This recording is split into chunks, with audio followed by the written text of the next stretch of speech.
Okay, here we go. Uh, Today we're going to be giving a partial review, and I say partial because this book, and I'll just put it up on the screen. This is David Garrow's biography of our previous president, Barack Hussein Obama. It's over 1,000 pages long, and it has something on the order of 200 pages. It has a few hundred pages of footnotes. It's basically a doorstop. And I think that was one of the excuses people gave for not giving it as much attention as other biographies of our former president.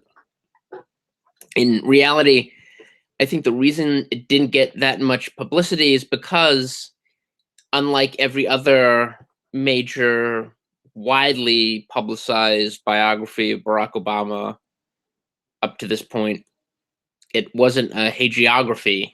It, unlike the David Remnick paean to the great Barack Obama, it's actually a very honest, accurate, and above all meticulous, as you can tell just by the size and the breadth and depth that the author goes to. It's meticulously accurate portrayal of Barack Obama's early life. I believe from before he was born all the way up until his early Senate career, I believe. Like I said, I haven't completed it yet. I've only gone through about 100 pages, so I'm just going to give some thoughts on his portrayal of Barack Obama from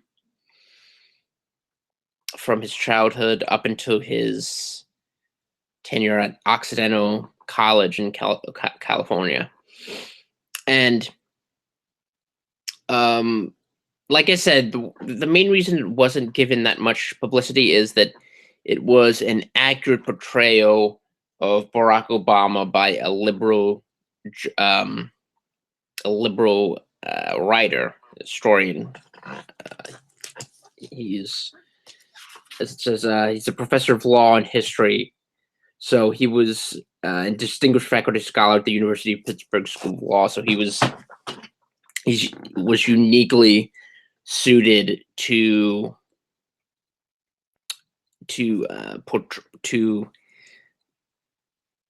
get to the heart of Barack Obama.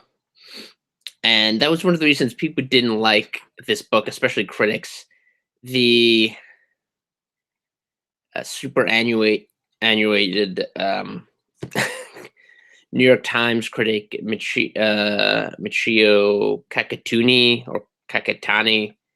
however you pronounce her name, she excoriated this book, which is, like I said, a masterful portrayal of Barack Obama. I mean, even if there are tiny, little parenthetical thoughts, kind of these like annoying liberal insertions, but those are incredibly rare. It's just a very well documented history of Barack Obama and an accurate portrayal of him that kind of shatters all of the myths that have been erected around him and his early life. One of the things he does is demolish the idea that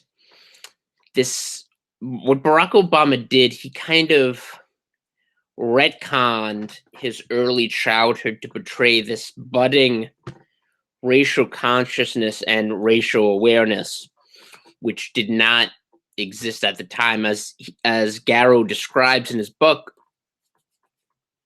as Garrett describes in his book, there there was no black this sort of black nationalism that he cultivated, especially after losing to Bobby Rush, a former Black Panther congressman on the south side of Chicago, who demolished him in his first major political race when he ran for Congress.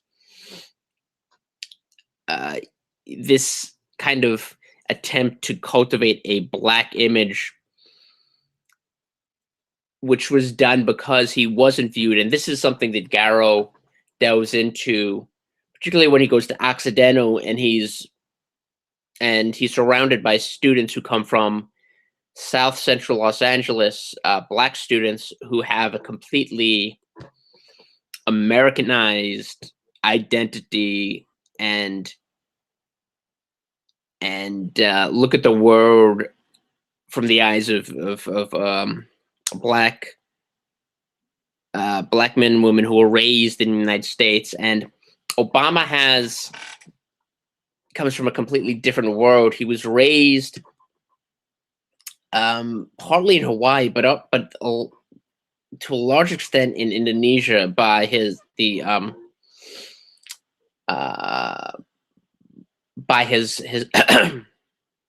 his mother, Stanley Dunham, and this influenced how he looked at racial issues. And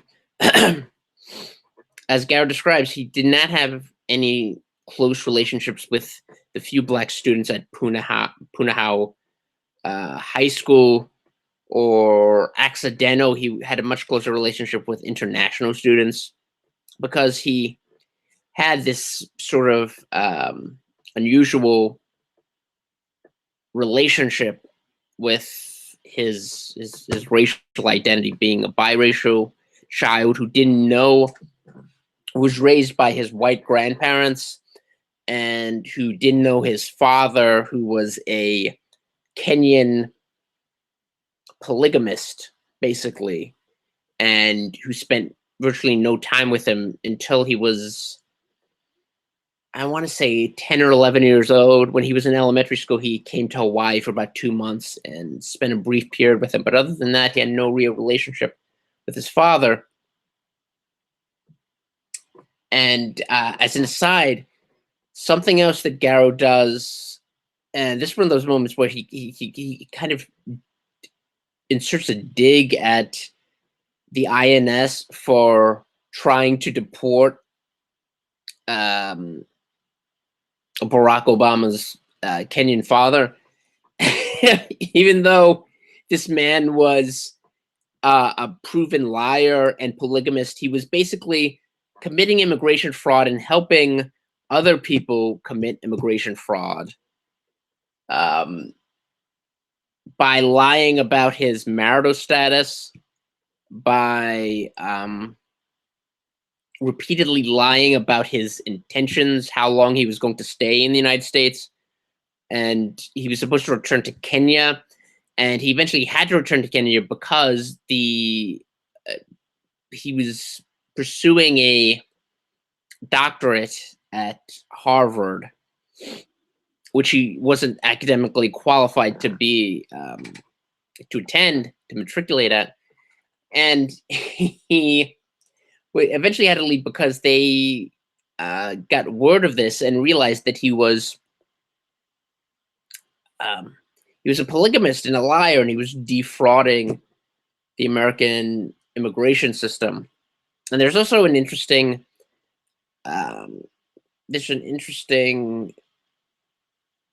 aside in there about Sutero, his adoptive, also absentee father from Indonesia, and his relationship with immigration, the INS.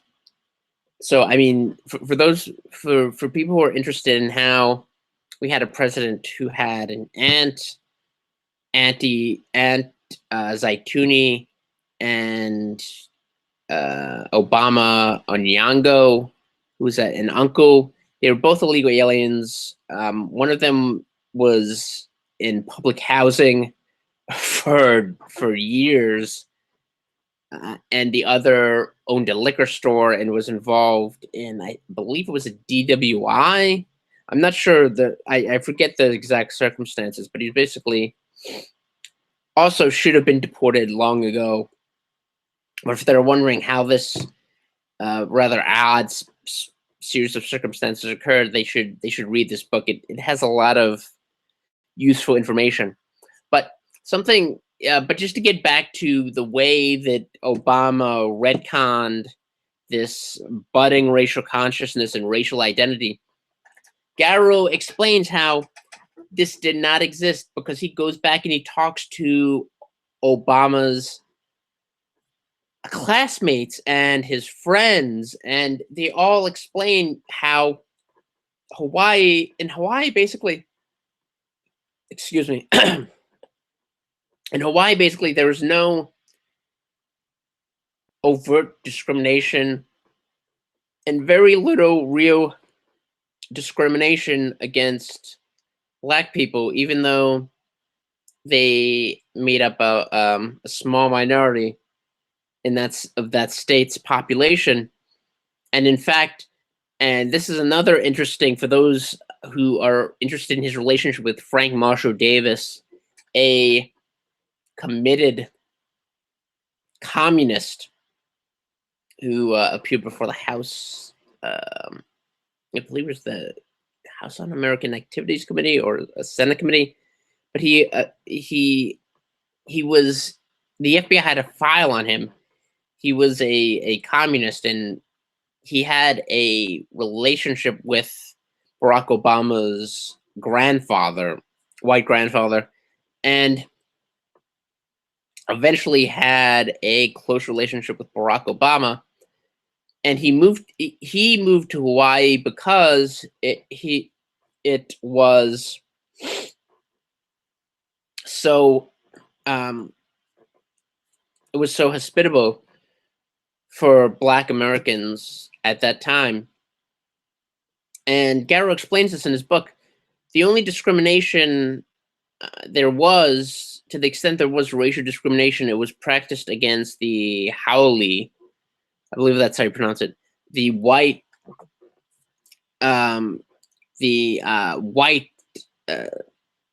white people who lived in Hawaii, either descendants of white American settlers or just white people who had moved there or who were raised there. And that was the only real discrimination. There was no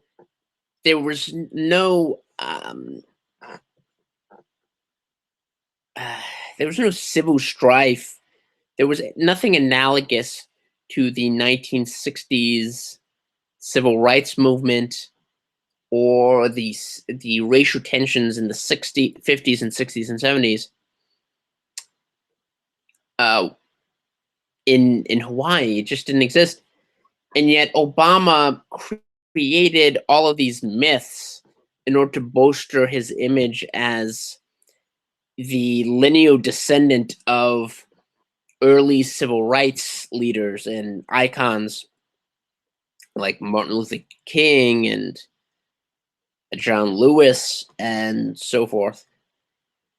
He created, and one of the stories he repeated ad nauseum was seeing a picture in Life magazine of a Black person who had used bleach lightning, skin lightening bleach, and had disfigured his skin or her skin as a result. And Garrow examined this, and other people have done this as well. And he demonstrates that this was never a photo spread in Life magazine or the Saturday Evening Post or Look or any of these any of these photo news general monthlies or weeklies that existed back then. This spread, this It never existed, and yet he's tenaciously defended this childhood memory, which he knows he did not have, just so that he can retroactively claim ownership of the American civil rights movement and embed himself in uh, American history, which, as I said, the way he grew up, it was very similar to Kamala Harris in the sense that he was very disconnected from the United States, even though he lived in a state that had become a state, I think, less than a decade. It had been part of the United States as a state. It had gained statehood, I think, less than a decade after he was born, or before he was born, rather. Someone can correct me on this in the comments, but I think it was something like that. It had gained statehood sometime within a decade of his birth. So he doesn't have this connection to American political, and especially not the American civil rights movement. So he's invented these fictions like that, like even things that did occur. Like, for example, he and his friends went to a dance held off of an American military base and frequented mostly by older African American men and women, like college age or post college. And he went there. Him and his friends kind of crashed this dance party as high school students, and the guys there just kind of told them to bug off, and he created this fictitious racial incident based on an event that actually happened but did not correspond at all to what he portrayed. And there's just his even I mean, I'm only 100 and let me see 118 pages in, and there are already numerous, over a dozen examples like this, where Barack Obama would take something and not just embroider it, but completely change the meaning, and in some cases just invent memories, almost like Augustine Burroughs or one of these memoirists who, instead of just embellishing the details of their life, will actually invent little portraits of things that did not happen. And this is a recurring theme throughout Barack Obama's life. And one of the interesting things, and I'll wrap up the video with this. One of the most fascinating things is, of course, his relationship to his mother and his absentee fathers, and that is, I think, at the core of Barack Obama's identity, because he was pretty much raised by his grandparents. And Garrow recounts an incident which is fascinating because it kind of encapsulates, I think, Barack Obama's identity in a nutshell. When his mother came back to Hawaii to attend his graduation, it was only for a month or two, I think, and she was leaving, and Barack Obama said something like, "You might as well not have come here at all," or I'm paraphrasing, but something along those lines. He basically stormed off after being very disappointed that his mother wasn't able to attend. Well, she was able to attend his graduation, but like she was not able to be there to raise him directly. And this is something that cropped up in Barack Obama's presidency, because he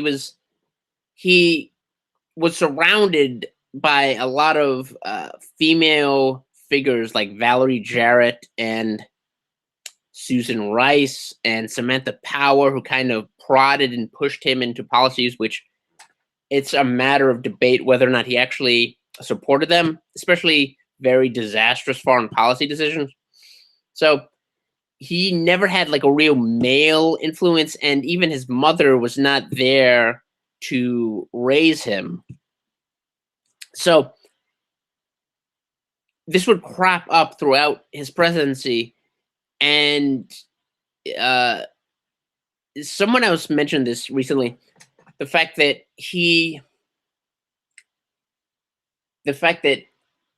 brought up the necessity of fathers, and he was automatically condemned by feminists, left-wing feminists, people like people who represent groups like NOW, National Organization for Women, and hardcore radical feminists. And he immediately backtracked and he said, well, fathers, and then he started to praise single mothers excessively and completely backtracked from his original accurate statement that you need two parents in a household and that fathers are important. And then one of the reasons the African American community has suffered so much since the 60s, despite our increased economic output, one of the reasons that it has suffered so much is because of the absence of fathers. And Walter Williams brings this up in his biography, Up from the Projects.